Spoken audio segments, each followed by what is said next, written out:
दिल्ली के राजेंद्र नगर विधानसभा के उपचुनाव में तीनों पार्टियों ने कमर कसनी शुरू कर दी है। कैंडिडेट से लेकर बड़े नेता यहां वोट की अपील कर रहे हैं। राजेंद्र नगर विधानसभा में मनोज तिवारी को बिहारी कॉलोनी टोडापुर में उनको भेजा गया, क्योंकि यहां पूर्वांचल के लोग काफ़ी रहते हैं। दिल खोलकर यहां पूर्वांचल के लोगों ने जोरदार स्वागत किया।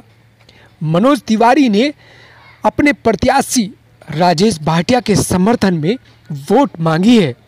जो जनता ने यहाँ समस्याएं रखी है, मनोज तिवारी ने उनकी समस्याओं को सुना और जाना और वादा किया कि अगर यहाँ से बीजेपी के विधायक राजेश भाटिया जीत कर आते हैं, जो समस्या टोडापुर गांव इंदरपुरी नराणा में है, उसका समाधान पक्का और समाधान किया जाएगा। यहाँ तमाम नेता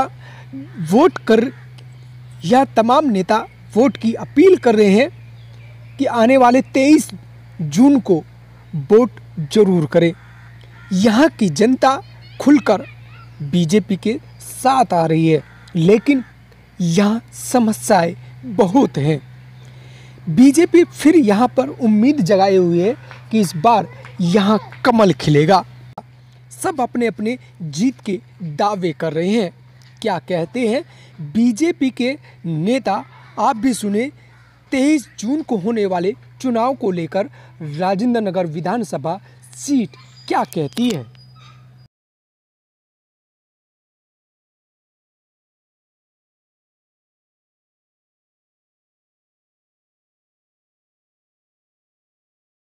राजेंद्र नगर विधानसभा का चुनाव चल रहा है, उपचुनाव, और तारीख भी नज़दीक आ रही है। आज के प्रोग्राम को लेकर सर क्या?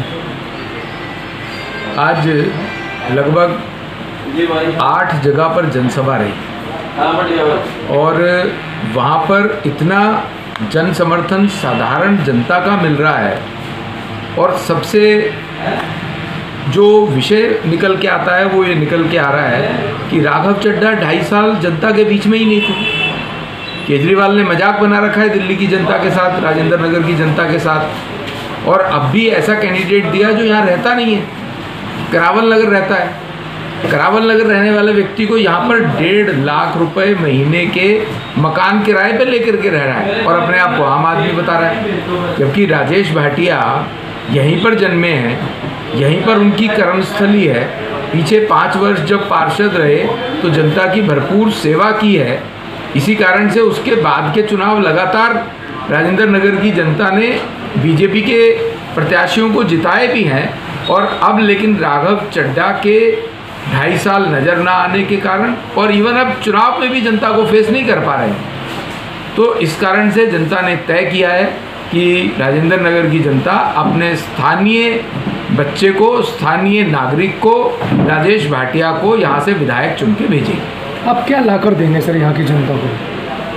सभी सुख सुविधाएं जो जनता को एक विधायक की तरफ से होनी चाहिए, चाहे यहाँ की सड़कों की बात हो, चाहे पीने के पानी की बात हो, चाहे और अन्य मूलभूत सुविधाएं जो विधायक का काम होता है, यहाँ के क्षेत्र की डेवलपमेंट को प्लान करना और फिर उसको काम करना। हालांकि केजरीवाल साहब गड़बड़ करते रहते हैं, पर क्योंकि विधायक का अपना एक फंड निश्चित होता है, वो फंड तो विधायक को मिलेगा ही, जो कि प्रॉपरली यूज़ नहीं किया राघव चड्ढा ने।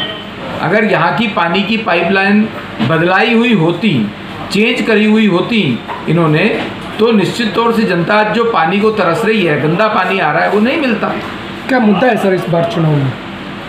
मुद्दा एक ही है कि यहाँ का जनता के बीच में रहने वाला, हर समय यहाँ का जन्मा, यहीं का निवासी विधायक होना चाहिए।